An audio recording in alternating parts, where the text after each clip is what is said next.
All right, and welcome back, everyone. We got another episode here of the Whine and Dyn Dynasty podcast. I'm your co-host Thomas, And the commish, Mike. and we're switching up a little bit today.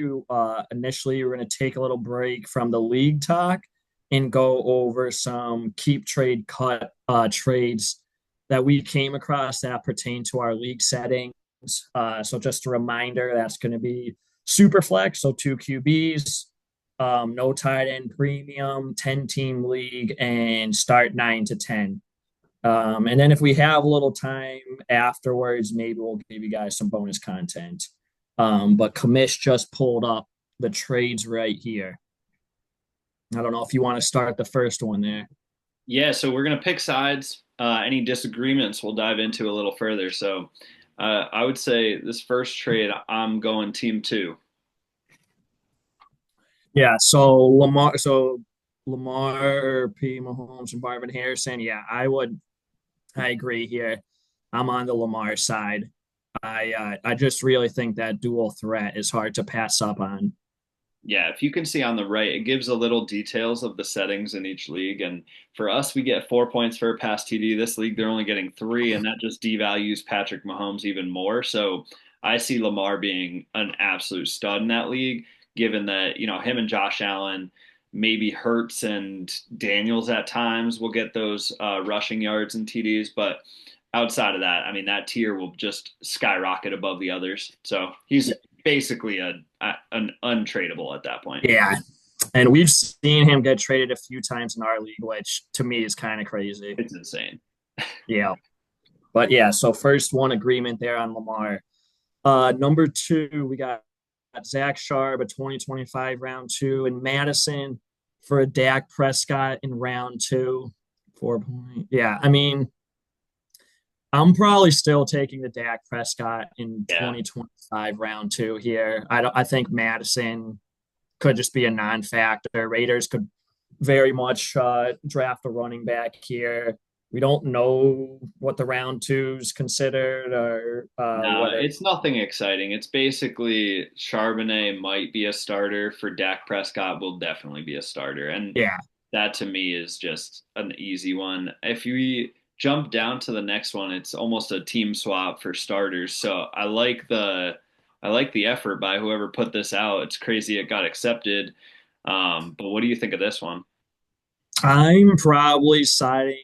Oh boy, let me see all these Jamar Chase, Bijan. Wow, man, I th- I love Josh Allen, but I'll I let you could. decide at what pick during round one this year do you choose the right side versus the left side? Because that round one being 1-1 versus 110 can be totally Yeah, changer. right. And I wish they kind of threw in what those picks would be. Let's just say to keep it fair, I guess mid to late round one pick.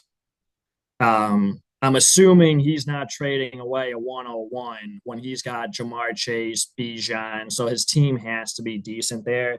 I'm probably going to honestly take the Josh Allen side.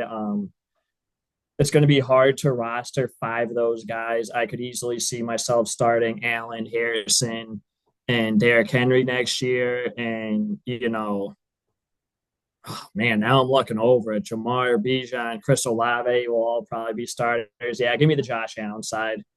Yep. I think I'm with you. I'm hurt. I see the Josh Allen trade and I recognize Trader because I did the same. But if I were getting Jamar, Bijan, and 1-1, I think that makes it a conversation. But you're not getting a bona fide star QB on that right side, and you need one. So I take the left all day. Yep. Yep. All right, this next one, I see a lot of potential on both sides. Mims, honestly, a good trade target right now. He had a good finish to the year, and it looks like they've created some trust with Knicks. The first rounder is the most valuable thing on here, in my opinion, especially with Bryce Young, having life at the end of the year, but not necessarily showing that that's going to be a consistent every game thing. So the 3 points for a pass TD again.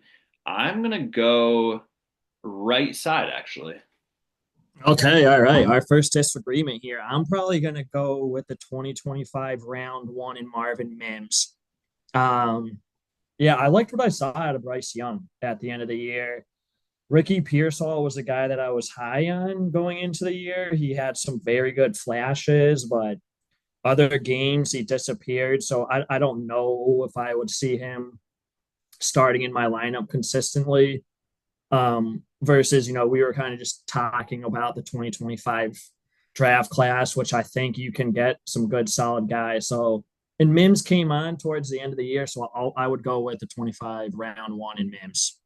Yeah, I think it's a push on Ricky and Marvin. The upside of Ricky to me is more exciting. Looks like he could be that Debo replacement with aging and also has a little more incoming talent. He was picked in the first round, and we didn't see a year where he didn't produce like we did with Mims year one. So I like the Ricky part. And then Bryce for a first. If you're giving me Shador Sanders or Bryce Young over the next few years, I'm probably taking Shador, but not a sure thing. And I think at this point, I'm taking just that upside of Ricky and Bryce having the starting job already. Yeah, I don't hate it whatsoever. I think this is the first real interesting trade here. CD Lamb, who I have on my team, Brian Thomas Jr., who Commish has on his team. I am a huge, huge fan of BTJ.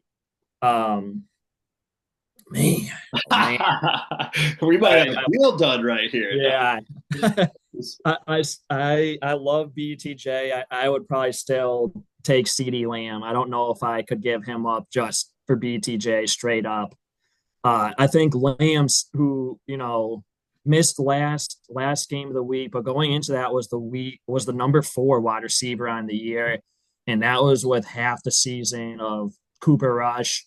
He was playing with an injury all year, and the Cowboys. I mean, they had a chance for a little bit, but for the most part, they were kind of out of the playoffs. Yeah. With the weak O line. Yeah, I'll let you go in there. No, I like what you said there, but I think what concerns me with Lamb is the injury piece that you said. Like when you're already starting to get banged up each year, a little bit of that has to carry over. And so, you know, give me an extra couple years of youth and potential. Where you said Cooper Rush, I'll raise you one Mac Jones, right? We're talking about production with bad QBs on both sides, and for me, I agree with you. I like Lamb in this, but I do see the potential with Thomas to be better, basically next year moving forward as a possibility, which is exciting, and I love having him on my team for that reason. I don't think I could send him to you one for one straight up for Lamb just based on how my heart tells me to go. Yeah, I could definitely see myself passing up on this deal and then later regretting it. I had a deal earlier, or yeah, in the very beginning of last season that I passed up on BTJ, and I greatly regret that one. So this one could end up biting me, but I think yeah, if you're either team, it is hard to justify a one for one. All right, let's jump through some with pace as we can, and then we'll pause on a good one. So, John Taylor or a first? I'm going the first. Going first. Next one, Josh Downs, Brees Hall, and a second for Brock. Brock. Yeah, it's interesting. I don't think you're getting a premium tight end like that, so I'll go Brock as well. Caleb Williams are the round 1 and 2. Ooh, boy, that's an interesting one. Yeah, we'll call them the 104 and the 204. Yeah, I'm going to take Caleb Williams here with the new coach. Still has a lot of weapons. Yeah, give me Caleb here. I'll take the right side. I think, if I can secure either Tet or one of the QBs and then have a second rounder to show for it, I'm not mad at passing up on Caleb. I think he's talented, but you're getting 3 points for a pass TD in that league. All right, you got Kyle Pitts in a third for a second and a fourth. Nothing exciting there. Yeah, I'm taking the 2 draft picks. I'll sell all of it. I got Yeah, Zay Flowers for Cooper and fourth. I would go Zay Flowers. I'm low on Cooper Cup. Yeah, all day. Zay's the number one receiver on that team when healthy, and being a target for Lamar when he knows he has to change it up a little bit as his game progresses. I think he's going to continue to be 100 catches or around that range each year. Tank and a third for a second. Well, if you have a decent roster and can withhold on it, I think I'm taking the Tank Dell in the 2025 third. Wow. Um, I know he's going to be out all next year, but I mean, I think I would do. Yeah, Yeah, I agree with you. And I look at the date on this trade, and I don't know if he was hurt before this trade happened. I think he might have been hurt after. So this guy really just got fleet. yeah, yeah. This Uh, next one, I don't think we even yeah, talk about. we don't do fifths in our league, and Yeah, Carson Wentz would be on waivers backup like you. QB. Uh, DK Metcalf for a 2026 round one. Wow.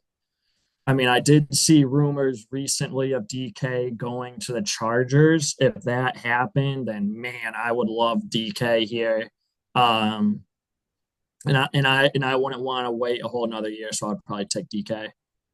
yeah, I think you're talking to people who are not ready to fully rebuild here. We would love to compete, so DK for me as well.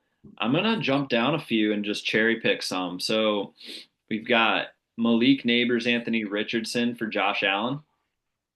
Josh Allen. Josh Allen as well. The next one, we're talking Sam Darnold for Penix and trading years a little bit. I'm going Penix Jr. in the round one, Wow. Yeah, 2027. I could see that the round one in 27 matching up with Darnold there. I think I'm taking the round one in 27. And then Penix he might be worth a round one this year. So, Yeah, and to be honest, that 2027 class is where you're going to get those two stud wide receivers. So the odd chance that you land a one or two there, that would be a home run. yeah. And they might be there if they're counting on Yeah, Sam Darnold. yeah. All right. What do we think of? Why don't you choose one off the board here? All right. Man, I'm trying to. Some of these are just starting to just be like not okay. I guess here's one. Kyler Murray for Jared Goff in a 2025 third. I'm taking Kyler Murray there again. That dual threat ability. How's Jared Goff going to be next year with a brand new OC? Give me Kyler there. And Yeah, for the Cardinals to win, Kyler obviously would have to be playing great. So agreed. I don't think you're getting enough value there at all. I'm gonna jump up to our next topic actually. yeah. We have a similar perspective on most trades. I think both of us like to, or I should speak for myself. I always try to undercut the hype. If there is really a hyped up player, I'm usually only going to try to get them if I think I can swing them to another team. That's what happened with Darnold this year is I was able to get him for a reasonable price and then trade him again. That's the only value that hype has for me. Otherwise, I'm avoiding anyone who gets hyped up. If it's talked about a lot, I'm probably out. So as we look at these next rankings here for the upcoming dynasty year, we have a little bit of a sell now or a who do you think is going to drop off? That's what we're looking at next. So who do you think when you look at these top 15 players, do you have anyone on that list that you're concerned about going into the year? Going into next year, I think the one that stands out for me mostly is Jalen Hurts. I think lately they've really showed that they are depending on the run game. Um, I mean, I would love to see a stat on how many of those pushes Hurts gets. Um, another year older. I mean, are we going to start seeing some drama again next year of with his wide receivers wanting more catches? I just think out of the top 15 dudes, a lot of those dudes I don't see dropping off that much. So Hurts stands out to me, and he just takes a lot of like abuse and hits. Like I think those are going to start to add up. Yeah, he takes a beating for sure. When you look at the next few guys, this value adjacent, you see BTJ and Patrick Mahomes and Justin Herbert, and those guys have secure jobs. Like to me, Hurts outside of contract, he's not a QB that you're gonna absolutely 5 years from now feel like is leading you to the playoffs. He could go to a different situation or have a different coaching staff, and I could see them looking for someone who isn't averaging 130 yards per playoff game. Yeah, and if you take away like the games, I mean, I know it's part of his game, but it's just his rushing statistics. I don't know if he's going to be able to do it year in and year out. Yeah, I agree. That would honestly, from the top 15, that's the pick I like as well. As we move Yeah, closer to the 20 to 25 range, the guys that I'm usually looking for are, again, like counter hype, right? So if you had a good year, I might be shorting you. And for me, the guy to short looks like Drake London, but I also think Penix coming in could increase his value. So I'm not going to go that route here. One guy I would like to short is Trey McBride. So he is a top 25 value right now. When you look at the guys right below him, there is no way I would reject a trade if he were on my team and you offered me Caleb Williams, Marvin Harrison, Ladd, Jackson Jigba. You got Jordan Love, not a guy I love in this scenario, but for Trey McBride, absolutely I'm taking him. yeah. I mean, it's tough because I like Trey. I in my opinion clear cut tight end number two. I think he's one of those tiers where like having him at your tight end is an advantage to have. But yeah, if we're going 15 through 30, he would be out there. I think my guy would be Jordan Love. Doesn't really possess any rushing upside. Like obviously he'll scramble here and there, but you can't expect to get 4 to 8 rushing points out of him week in and week out. Their receiving core isn't that great. They really relied on Josh Jacobs, but that didn't get them where they wanted to be this year. So I do think they're going to try to upgrade the pass game, but I don't know. I'm definitely a little lower on most. I think with Jordan Love.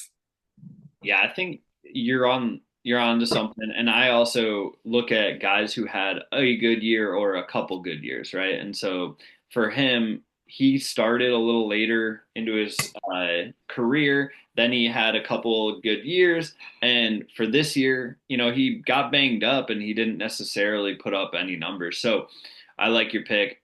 For Trey McBride, to me, it is just a devaluation of the tight end. I think there's a class of 5 to 10 guys that I think can produce like him or a point below him.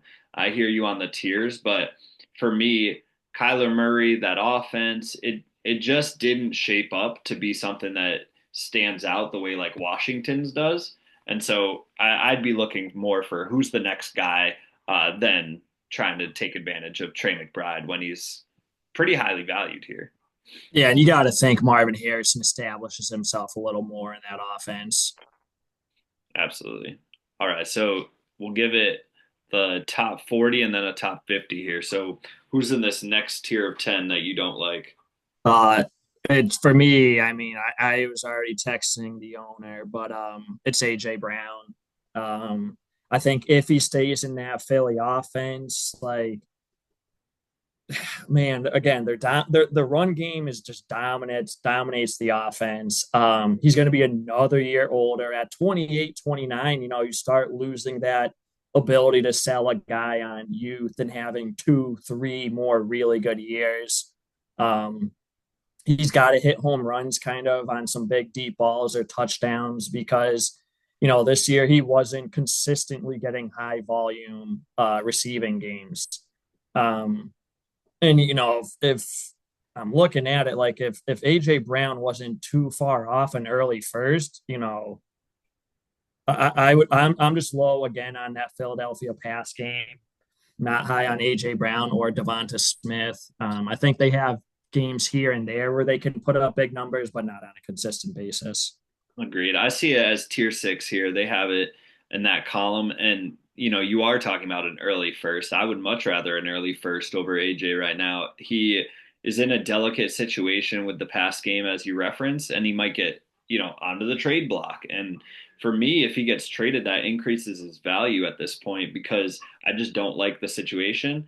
But he also could go back into a situation that's not great somewhere else and Yep. be a true number one on a bad team, and that's not great for your health, And he has gotten banged up a little. I know he's got an amazing body, great work ethic, but at some point he's going to be turning 28 next year, and I just don't trust a guy who is typically a big body touchdown threat to keep that up consistently.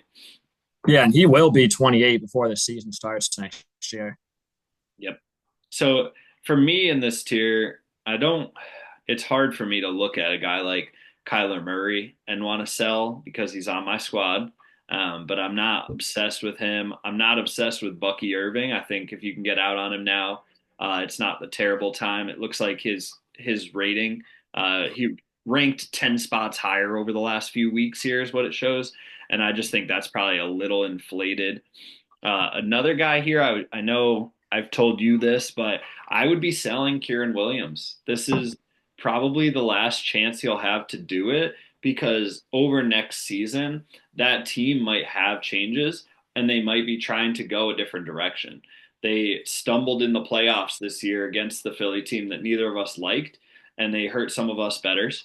And then when you look at how it happened, a Kieran Williams fumble here and there, a little nicked up ankle that he's playing through. There's also Corum behind him, who we saw be promising at a college level. So I don't love Kieran. I'm really happy with how he's produced. And for you to get a ship out of him, I think was great, but I would be shipping him right out now. Yeah, I agree. It's just I did try to ship him, and so it is tough. Like I'm not gonna sell him for pennies on the dollar. But I offered guys a late first for Kyron and no one bit, and like I can't justify selling him for a second. Right, right. So I agree. I like Still if someone, RB7. yeah, right. Um, but now that you're looking back, my pick of Devonta Smith. Um, I just recently traded for him. I regret it now, but I traded for Devonta when I was still in a playoff push, and I said this on the last episode. All year long, I was constantly having one spot open in my lineup that I just couldn't fill with a consistent guy, and I went after Devonta, which backfired on me. Did not produce well late in fantasy playoffs. He did have that one big 30-point game, but the fantasy It's a playoffs was fluke. over. Yeah, I feel like with him, a 30-point game is never what I'm expecting, right? You put Right. him in, if he gets his 6 for 70 and a touchdown, you're probably pretty happy, and that's not getting you above 20 points. So you look at the next guy on the list, it's Jordan Addison. Like, would I take Jordan Addison back for Devonta Smith? I'm getting 25, 30-point outputs more often from him, and as a spot starter, that's not so bad. Bryce Young, a QB position that's more valued in our league. JJ McCarthy, there's a chance that we're getting someone who's a dual threat at some point in his career. And I agree with you in the sense that, you got the value that you deserved in that trade now, but it wouldn't be a bad time to move off of him. And I feel like we're just having a rant against the Eagles, but I don't see how that team turns it around to become a true contender unless they win it this year somehow. Yeah, and there's certain teams that you just don't want guys of a certain position on your team, and I think that's wide receivers for the Eagles. Um, He also I got mean, 0.8 points for me one game or this year before he went over to yeah, the squad. and I like that we have KTC up. But we've talked about this before. I don't think their value always applies to other leagues. Like, would I take Devonta Smith for JJ McCarthy? Absolutely, but I don't think the guy owning JJ McCarthy is going to sell me JJ for Devonta. Right. Or he's close to a 2027 early first. I would take that, but again, I don't think I'm going to get that kind of value for him. Right. Yeah. I mean, I tried to. So Yep, yep. in One this guy, season, oh, sorry, I'll let you go and then I'll say something. well, my pick for this tier would be Baker. For our league, Baker overproduced. I'm sure that's true for most. And the age thing does worry me a little bit with a guy who's not a specimen. I feel like Baker has done a great job. He'll get Godwin back potentially, and then with that offense, you're talking about 3 or 4 aging guys. So that's my pick. I feel like it's more of a dynasty measure because he could have another good year. But I feel like 2 years from now, you're much preferring a Brock Purdy, a Penix, Rashi Rice. Yeah, and you bring up Rashi Rice. I was gonna say, I know this. We've been talking about guys we're down on, but Rashi Rice is a guy that I am super high on. I can't name 15 wide receivers better than him. I think he's going to come back. I think he's going to be fine from injury. I know he might be suspended for a few games. We'll see. We'll see with the NFL. I mean, if they came out and told me 3 games, that would not shock me whatsoever with the NFL.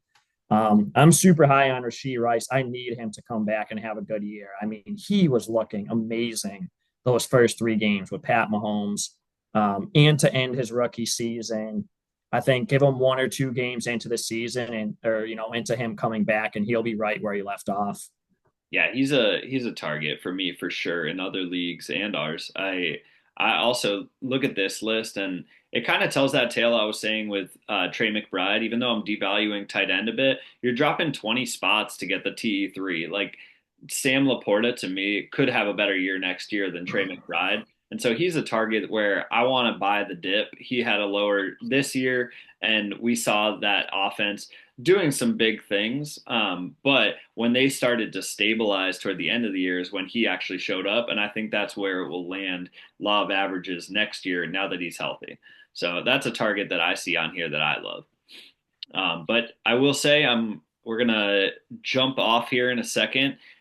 So thanks for joining us, and I love the KTC rankings. I know a lot of people in our league they go back and forth on whether it's our Bible, our truth, or whether it's just some knockoff tool that nobody should look at. But it is a good gauge as to what the public thinks of people, and now you know what we think. Yeah, this was a pleasure. I liked switching it up here. And yeah, I think like you said, KTC is a nice framework to go off of. You can find trades where you're projected to win, but realistically the other guy won't do it. But yeah, I just think it's a nice thing to go off of. And yeah, I like this. This was a nice switch up from our specific Dynasty League talk. All right, well, I'll see you soon enough, and our draft is just a short 108, 108 days away. Can't come soon enough, Commish. All right, I'll see you, All Thomas. right, we'll see ya.